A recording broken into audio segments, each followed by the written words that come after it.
In a small, peaceful town where everyone knew each other, there lived Amara, an 18-year-old black girl whose radiant smile and passion for dance lit up every street corner.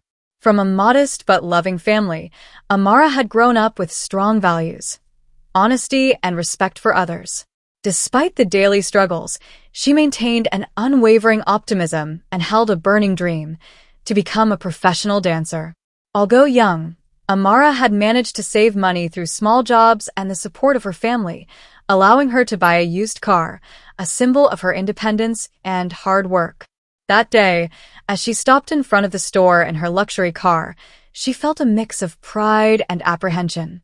She knew that few young girls her age, especially from modest backgrounds like hers, had this opportunity.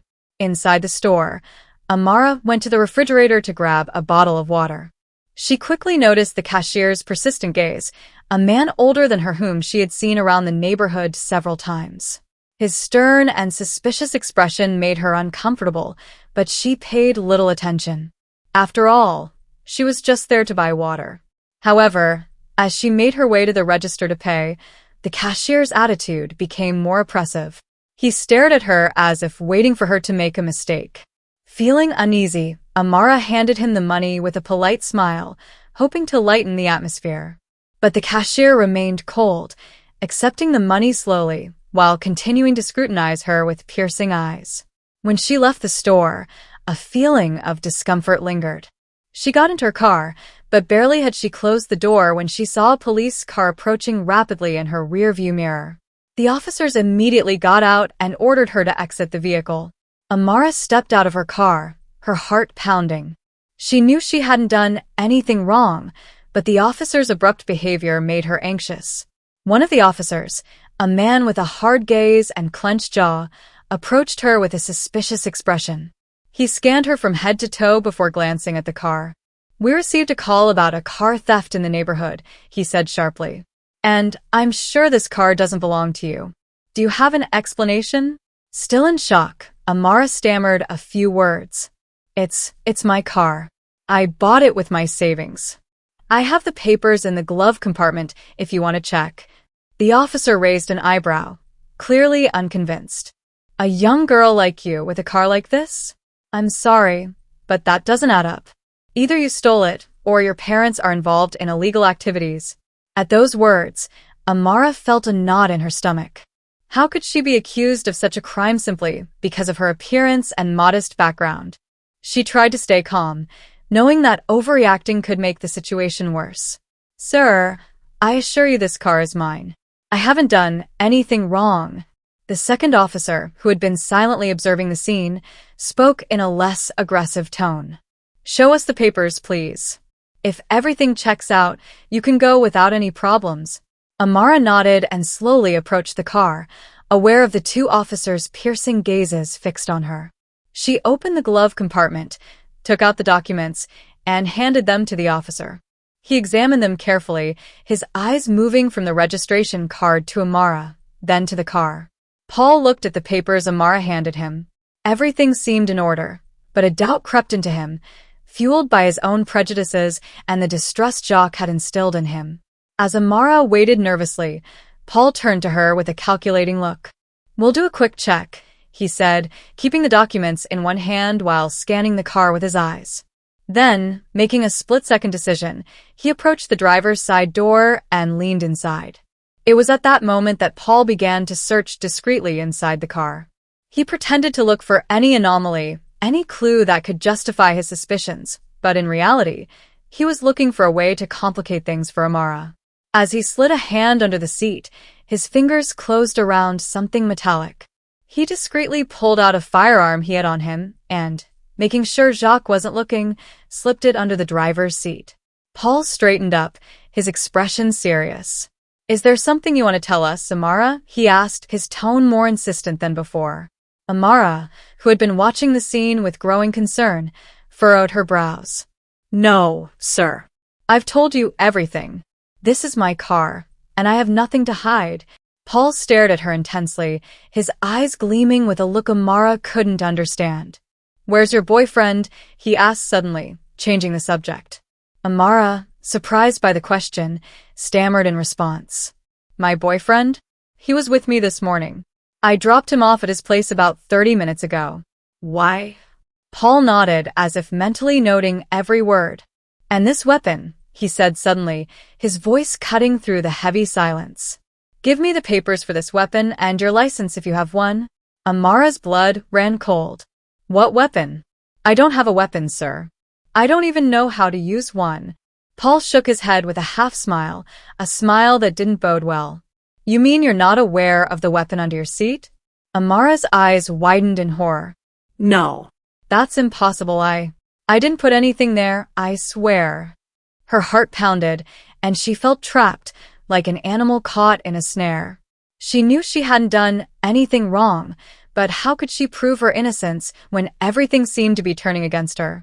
Paul, pretending to check under the seat, stood up holding the weapon in his hand. That's strange, Amara. You say you have nothing to do with this weapon, but here it is in your car. Tears began to well up in Amara's eyes, but she refused to give in to panic. I don't know where it came from. You have to believe me. The second officer, Jacques, approached upon hearing the conversation. What's going on here, Paul? He asked, noticing the weapon Paul was holding. She claims she doesn't know where this weapon came from, Paul replied with a shrug, as if it seemed impossible to believe. Jacques squinted, eyeing Amara. If this is your car, you should know what's inside. Amara, terrified, shook her head. I swear to you, I've never seen this weapon before. Jacques studied her for a long moment before turning to Paul. We can't let her go with that, Paul. We need to take her to the station for questioning. Paul nodded, his face impassive. Exactly. She's suspicious, and we need to get to the bottom of this. Amara felt her legs give way beneath her. Please, listen to me. I'm not a criminal. Someone must have put it there without me knowing. You have to believe me. But the officers remained unmoved. Paul packed the weapon into a sealed bag and then grabbed Amara by the arm. We'll sort this out at the station. For now, you're under arrest for possession of an illegal weapon. As Amara was taken to the police station, she couldn't shake the feeling of deep injustice weighing on her. Every step brought her closer to that cold, imposing building, and her mind was filled with troubled thoughts. How had she ended up here? How could she prove her innocence in such a hopeless situation? When they arrived at the station, the officers led her through the hallways to a small interrogation room. The walls were gray and cold, and the harsh lighting only intensified the oppressive atmosphere. Amara, though scared, tried to stay calm, repeating to herself that she hadn't done anything wrong. It was then that a man entered the room. He wore a perfectly pressed uniform, but what struck Amara the most was his gaze. Unlike the other officers, his eyes were filled with compassion. He was Colonel Demba, an African man whose features revealed a wisdom and experience forged by years of service. Sit down, Miss Amara, he said in a soft yet authoritative voice. Amara obeyed, grateful for this first sign of respect since her arrest. The colonel sat down across from her, placing a file on the table between them. He remained silent for a few moments, staring at her as if assessing the situation. Then he let out a slight sigh. I've reviewed your file, the colonel began. You have no criminal record, and everyone in this town knows you as an honest and hardworking young woman. So, tell me, how did a firearm end up in your car? Amara, finally feeling she had a chance to be heard, took a deep breath. I swear, Colonel, I've never seen that gun before today. I don't know how it got there. I worked hard to buy this car, and I would never do anything to risk losing everything I've built. The colonel nodded, listening to each word carefully. He saw sincerity in Amara's eyes, but as a law officer, he knew appearances could sometimes be deceiving. I believe you, Amara, he said after a moment. But the law requires evidence. You say the weapon doesn't belong to you, and I want to help you prove your innocence. Amara felt a wave of relief wash over her, though anxiety still lingered. Thank you, Colonel. I don't know how I can prove that I have nothing to do with that weapon, but I promise you I've never been involved in anything illegal.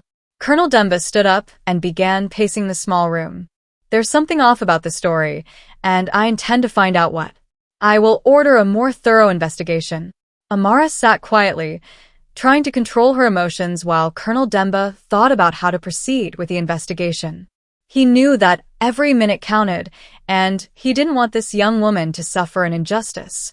Just then, the door to the interrogation room opened abruptly.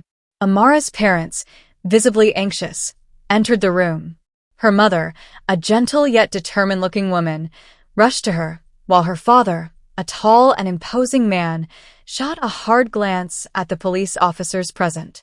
Colonel Demba turned toward them, ready to offer some reassurance, but when he saw Amara's father, his face lit up with sudden recognition. "Mr. Diallo? Is that really you?"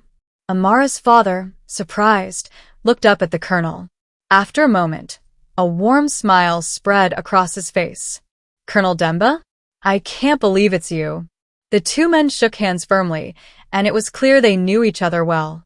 The colonel remembered the years when they had been neighbors in an old building in a modest neighborhood, back when little Amara was just a baby.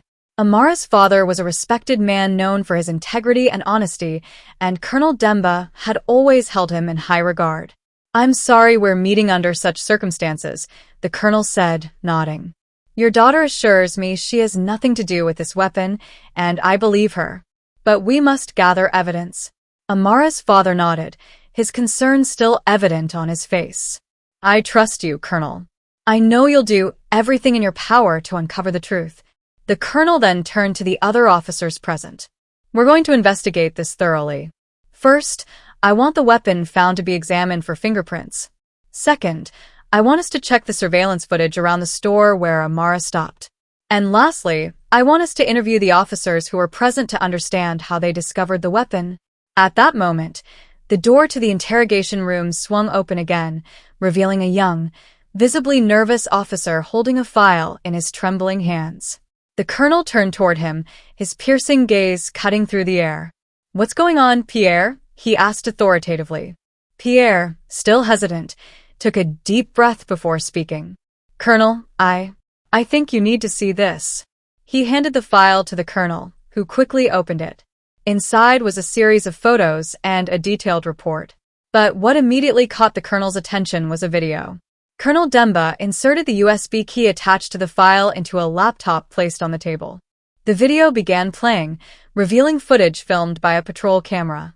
The images were slightly shaky, but it was clear that they had been recorded near the store where Amara had been arrested. The video showed Officer Paul manipulating something under the seat of Amara's car. It was obvious that he was placing the weapon under the seat, but with a caution that suggested he didn't want to be seen. The colonel paused the video, his face darkened with anger.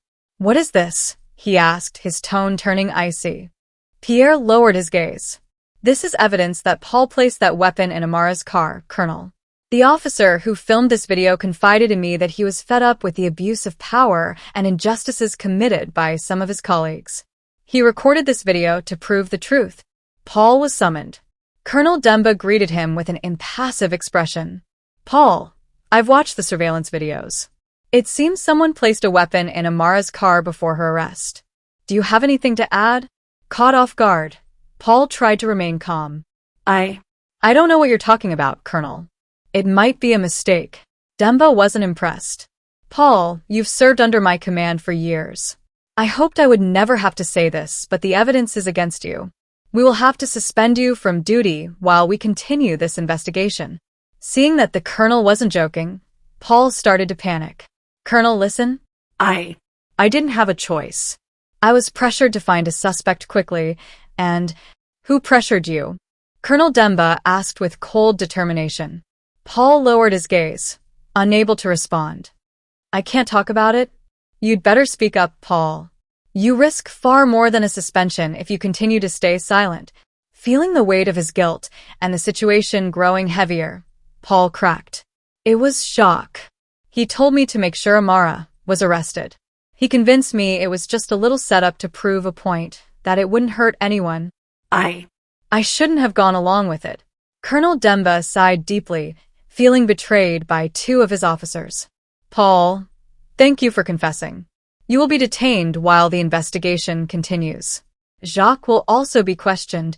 A few hours later, After confronting Jacques and gathering all the necessary evidence, Colonel Demba returned to see Amara. Amara, you're free to go. The weapon was planted in your car to frame you. The responsible parties will be tried for their actions. I offer you my sincerest apologies for what you've been through.